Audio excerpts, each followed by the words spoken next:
बड़े एक्टिव थे, अब वो एक्टिव नहीं है। Do we have the scouts? We do have the scouts, लेकिन वो स्काउट्स को डिप्लॉय करने वाले जो सही बंदे ना, उस टैलेंट को आप एम्प्लॉय नहीं कर रहे। देखिए उसकी वजह ये है ना कि हमने रीजन्स को बाउंड कर दिया। We have mentors, we have mentors who are doing सिफारिशें to get people in the national team।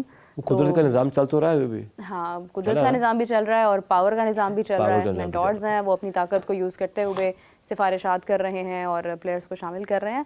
चलें थोड़ा सा ज़रा मूड अच्छा करते हैं। IPL भी चल रही है और IPL is the only cricket happening right now जिसको देखकर मज़ा आ रहा है। मैचेस बड़े डिफरेंटली हो रहे हैं। मैं पर्सनली RCB को बहुत सपोर्ट कर रही हूँ इस बार। It's an open secret.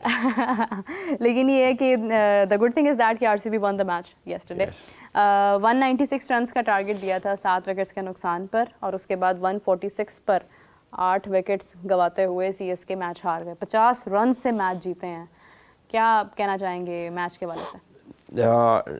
All that I know about IPL is कि इनमें ये दो टीम्स का आपस में बड़ा मैच लगता है, लेकिन one is a very accomplished team, CSK obviously उसका कैप्टन धोनी रहा है बड़े अच्छे तक। अब होम ग्राउंड भी है, और इस होम ग्राउंड पे सुना है कि 17-18 साल में कभी भी RCB से हारे नहीं थे। RCB हमेशा हारती थे। और बड़ी बात ये भी कि RCB से सारा टाइम विराट खेलता है, hasn't changed the franchise, and Dhoni CSK से खेलता है, hasn't changed the franchise। जिस तरह हमारी डिफरेंट सिटीज़ की आपस में लगती है ना, वो दोनों साउथ के सिटीज़ हैं, ये टीम्स हैं, और साउथ की उनकी आपस में बहुत लगती है। आई थिंक ये चिपॉक का स्टेडियम है जो जहाँ पे खेले हैं। समझ तो ये नहीं है कि फिल सॉल्टिंग तो बैटिंग बड़ी अच्छी की, फिर जॉश हेजलवुड को क्या हुआ? हेजलवुड ने T20 में जहाँ पर हर बंदे को पहले 2-3 ओवर्स में 50-50 30 स्कोर पड़ रहा है, एक कॉमन नॉर्म बन गई, 25 स्कोर एक ओवर पड़ रहा है। ये वही स्टेडियम है जहाँ पे ये लास्ट टाइम मैच जीते हैं। जी, if I am not wrong ऐसे ही है। बट वो कहते हैं कि अब इसी भी इनकी होम ग्राउंड है ना, आप चिपॉक इनका होम ग्राउंड है CSK का, तो आई थिंक चिमास्वामी स्टेडियम है जो कि RCB का होम ग्राउंड है। But it was not a great match to be honest, क्योंकि धोनी साहब अगर 9 पे आके खेल रहे होंगे तो फिर मतलब MS को अगर सुन रहा है थोड़ा ऊपर आके खेल भाई, चिकल गए तो थोड़ा धोनी को हम देख, अगर क्या फैन फॉलोइंग है ऑनेस्टली, अगर वो आते ना ऊपर आते तो वो तो मैच जीत गए थे। हाँ, तो हार ही नहीं सकते। आई थिंक वो शायद चांस दे रहे हैं यंगस्टर्स को। आई थिंक धोनी सच का बड़े दिल के प्लेयर हैं। ही इज 44, और आप देखो कि आर्म स्पीड कितनी तेज है धोनी की भी। स्टंप किया उसने, उसको पता था कि पहले लड़के से ऊपर उसने आउट कर दिया। बिल्कुल अमेजिंग। आई डोंट नो, कल नूर अहमद के बारे में क्या कहना चाहेंगे आप? ही bowled well, if I would say कि not about the bowling, about his batting। मैं मीरा बाप को सही बात बताऊँ, मैं ये तो बस चलते रहेंगे बैटिंग है। नूर अहमद, आई मीन कल जिस टाइम आए हैं ना नूर अहमद, मुझे लगा कि मैच ही खत्म हो गया था। खैर कोई नहीं है, मुझे ऐसा लगता है जैसे कि ना ये वो टैलेंट है, नूर अहमद है, या इसकी आप बॉलिंग देख लें या आप इसकी थोड़ी सी फॉर्म देख लें, मुझे लगता है ये बैटिंग भी अच्छी कर सकता है। लेकिन ये है कि again it's the matter of the franchise, वो कैसे देख रहे हैं। अब जडेजा को उन्होंने डेफिनेटली, जडेजा बैटिंग अच्छी करता है। शिवम दुबे है, उसको तो वो नीचे लेकर नहीं आ सकते हैं। लेकिन Dube has been a disappointment. जितना वो अच्छा लास्ट IPL सीजन में गया था ना, before being selected for Indian T20 squad world cup का, शिवम दुबे और अभिषेक शर्मा पिछले IPL के जो थे ना, they were like the rising stars. Abhishek Sharma is still going great guns, लेकिन Shivam Dube has lost his plot somewhere. वो वैसी बैटिंग नहीं कर रहा। जैसे आप नूर की बात कर रही हैं, देखिए ऑब्वियसली बंदा जब मैच आउट ऑफ कॉन्टेक्स्ट होया था ना, जब आपका आस्किंग रेट बढ़ जाए, जैसे खुशल शाह ने बड़ी अच्छी बैटिंग की थी एंड में, उस तरह नूर मोहम्मद ने भी अच्छी बैटिंग की। अगर मैच वो विकेट्स उसने लास्ट मैच में भी बड़ी अच्छी ली थी और कल के मैच में भी। देखिए ये अफगानिस्तान के प्लेयर्स है ना, ये दे आर हैंडी बैटर्स। आप सबको देखो, नबी को देख लें, राशिद को देख लें, इसको देख लें, they are very good impact batters as well as great bowlers. और फिर उनको वहाँ एक प्लेटफॉर्म अच्छा मिलता है और फ्रेंचाइज से कॉन्फिडेंस भी मिलता है। अभी it's very early days for this championship IPL के लिए। IPL अभी जैसे आगे जाती जाएगी, it's a 45 day long carnival, और इसमें अभी बहुत आपको आगे पीछे टीम होती नजर आएगी। बट जैसे मैं सोचता हूँ कि RCB को जो है ना अपना वो जो है ना वो अपनी चुप तोड़ देनी चाहिए, इस पर ही RCB को आगे आना चाहिए। आई थिंक RCB है, मुझे 2-3 फ्रेंचाइज के नाम आते हैं मुझे लगता है। एक MI है, आते रोहित की मुंबई इंडियंस, ये जो है मुंबई इंडियंस, और ये विराट की ईयरली हो गई। अब विराट का भी 15 साल का करियर है यहाँ पर। Your favourite, I think it deserves a chance for the trophy this time, ये मैं कह सकता हूँ। एग्जैक्टली मेरी बहुत ज़्यादा सपोर्टर है, मुझे लग भी रहा है कहीं ना कहीं। रचिन रविंद्र बड़ा इफेक्टिव इनिंग्स खेलता हुआ नजर आया, पिछले मैच में भी, इस मैच में भी। वो रचिन रविंद्र जो है एक टॉप टैलेंट है, और मुझे लगता है कि अपनी फ्रेंचाइज और एज वेल एज न्यूजीलैंड के लिए वो is a future who has already announced his arrival, और इम्पैक्ट क्रिकेटर है, और लगता ही लुक्स द पार्ट, और बैट और बॉल फील्डिंग, ये वो लोग हैं जिसको आप प्रॉपर कहते हैं ना embodiment of the modern day cricketer, ये वो लड़के हैं। इवन मोहम्मद अब्बास जिनकी टीम में नया लड़का है वो भी।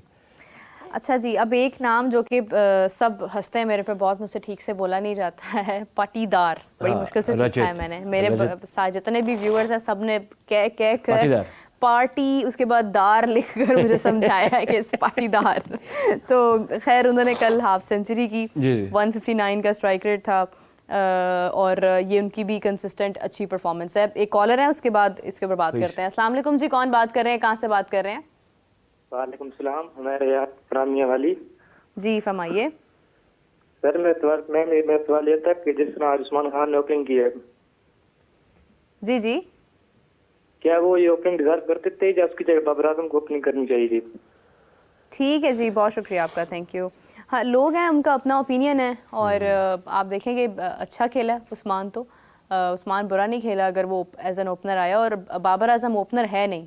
बाबर हमेशा से ओडीआई के अंदर वन डाउन ही आया, और वही उसकी पोजीशन है, और जो हमने चैंपियंस ट्रॉफी में बाबर को मौका दिया था कि वो शुरू में आया, वो हमने गलत किया था, नहीं करना चाहिए था। What is your take on this? मेरा टेक सिंपल है कि अगर 344 का आप टारगेट चेज ना कर रहे होते तो मैं उस्मान खान की बैटिंग के ऊपर ज़्यादा क्रिटिकल होता। प्लीज़ ये बात ध्यान में रखिए, उस्मान खान को टेक्निक वाइज बहुत अच्छा बैटर नहीं है, he is more of a pinch hitter, और उसको फिर जहाँ बॉल जो उसके स्लॉट जोन में मिली उसने उसको शॉट लगाई। ये मेरा ज़रूर इख्तलाफ हो सकता है कि जो उसने बॉल्स खेली हैं, कंज्यूम किए हैं, जैसा वो बैटर है, जैसा वो हमारी PSL में खेलता है या उसके बारे में मशहूर है, he is a strong hitter, I think he should have hit more boundaries. लेकिन बाबर आजम और उस्मान खान को भाई एक कैटेगरी में ना डालें, और बाबर का काम है कि वन डाउन पे आके पूरी इनिंग को स्टे देना, पूरा सॉलिड फाउंडेशन को कैरी करके लोअर मिडिल ऑर्डर की तरफ भेजना। बाबर और ओपनर्स को प्लीज़ सेम कैटेगरी में ना लेके आए। बाबर जिस स्लॉट पे अच्छा परफॉर्म करता है वो यही स्लॉट इसमें वो खेलेगा। हाँ। उस्मान के बारे में कैसे उसको ऑफ स्टम्प का नहीं पता था, फिर 350 स्कोर चेज करने में फिर काफ़ी लोगों की ऑफ स्टम्प्स वैसे गायब हो जाती हैं। So what to talk of only Usman Khan, but yes Usman can improve. Butterflies है, आप एक बंदे को हर टूर पे लेके जा रहे हैं, टीम में नहीं खिला रहे। जस्ट इमेजिन ना कि अगर आपको एक शो में कंसिस्टेंटली 2 साल बाहर बैठना पड़े एज अ गेस्ट और एज एन एंकर, तो आप जब फर्स्ट आओगे तो आपको थोड़ा सा बटरफ्लाइज होंगी, then you start settling it. Usman को कुछ मैचेस दें, इतनी जल्दी डिसीजन पे ना जाए मेरे भाई। राइट वैसे भी ये कि ठीक है, उस्मान के बारे में कल हम बात कर रहे थे कि वो बहुत ज़्यादा वक्त हम उनको दे रहे हैं ऑलरेडी, हर चीज़ में शामिल भी कर रहे हैं। 1 साल से तो हम 1 साल से ज़्यादा ही अब तो होने वाला है, हम उनको देख रहे हैं बिल्कुल। तो वो ये है कि कल उन्होंने अच्छा खेला है, but again I would say कि एक मैच के ऊपर आप डिसाइड नहीं कर सकते हैं कि प्लेयर्स क्या कर रहे हैं क्या नहीं। साथ तो लेके चले, लेकिन आपने उसको खिलाया कितना ये देख लें। बट वो मतलब और कितना खेलेगा, टूरिंग ऑलरेडी खेलता हुआ आ रहा है ना, खेलता हुआ। लेकिन टूरिंग पार्टी में मैं मानता हूँ कि जिस तरीके से आपने उसको टीम में डाला है वो कोई लॉजिकल रीजन नहीं है। अब वो टीम में आ गया है और वो बेंच पे बैठा हुआ था, फर्स्ट टाइम उसने जर्सी उतार के टीम ग्राउंड में आया, let him play the series. T20 में कौन से हमने कोई झंडे गाड़ लिए थे। अच्छा जी, तो we were on the captain of RCB Patidar, 51 runs on 32 balls, और उसके बाद 159 का स्ट्राइक रेट, कंसिस्टेंट अच्छी परफॉर्मेंस। बिल्कुल अच्छी परफॉर्मेंस है, और मुझे सबसे ज़्यादा चीज़ जो एल्योर करती है ना उनकी स्ट्रोक मेकिंग है। आपसे फिर रजत पाटीदार की बात नहीं करें, आप जितने भी इनके प्लेयर्स हैं जो यंगस्टर्स हैं, आप देखें कि every edition of this great IPL league जो वे खेलते हैं, उसमें से मैं ग्रेट क्यों कहता हूँ, कोई टैलेंट हर बारी सामने आ रहा होता है। और फिर वो होता है कि 5-6 लड़के 7-8 लड़के सामने आते हैं, उनमें से लाभला इंडिया में पहले सारे बैटर्स आते थे, अब बॉलर्स भी नजर आ रहे होते हैं आपको, बहुत अच्छे नजर। अब आप देखें खलील टीम से बाहर हुआ है, खलील का बॉल अच्छा भला जिप कर रहा है, 139-140 पे अच्छी गेंद। खलील ने लास्ट टाइम बहुत अच्छी बॉलिंग की थी। He still isn't in the Indian squad. अगर मैं कहता हूँ किसी भी और स्क्वाड के सामने, आई थिंक जो 8 टीम्स दुनिया की सारी हैं उनके सामने खलील बड़ी अच्छी बॉलिंग परफॉर्मेंस दे सकता है, अगर उन पिचेस पे आप बॉल को इतना राइज कर रहे हो, मूव कर रहे हो। लेकिन अगर आप इन बैटर्स की बात करें, आई थिंक इन सब में ना एक चीज़ बड़ी पक्की है, मेरे भाई बॉल को ना हर जगह क्रॉस पार्क मार सकते हैं। सबसे डिफिकल्ट शॉट होती है मेरा ऑन पे खेलना फाइनल के ऊपर, और जिस तरह ये हिट करते हैं इट इज़ इनवेरिएबली 6, तो they just take the bowler out of the match.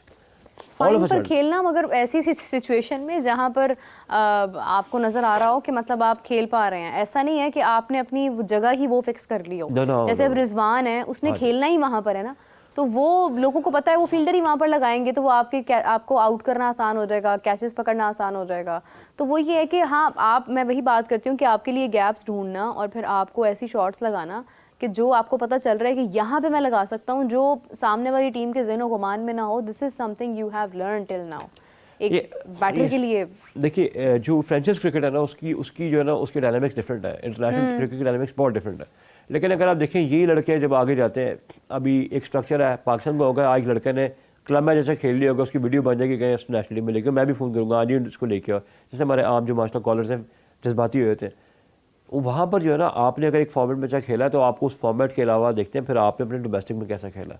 ये लड़के डोमेस्टिक से पक्के होके आए हैं वहाँ पर, डोमेस्टिक की बेस पे आप आए ये लड़के डोमेस्टिक से पक्के होके वहाँ पर आए हुए हैं जहाँ पर कंसिस्टेंट प्रोसेस चलता है। हाँ। तनख्वाहें कंसिस्टेंट होती हैं, एक दिन ये नहीं कहते आपकी आज तनख्वाह 10 रुपये, अगर कहते नहीं हो प्रेशर आ गया सब 100 रुपये कम अज़ कम भी आई थिंक सो कि 1 लाख है मैच की फीस जो है वो उनकी, क्योंकि अगर वो मत फॉर एग्जांपल अगर 10 मैचेस खेलते हैं एक साल में तो 1 मिलियन हो जाता है उनका आराम से। हाँ, और मतलब 60 तक जाता है, फिर 40 तक जाता है, depends on the days and you know the And they matches. cannot say कि we will not play this format। आप क्या क्या देखें as an Indian first class cricketer कि हमने इस फॉर्मेट में खेलना, इसमें नहीं खेलना।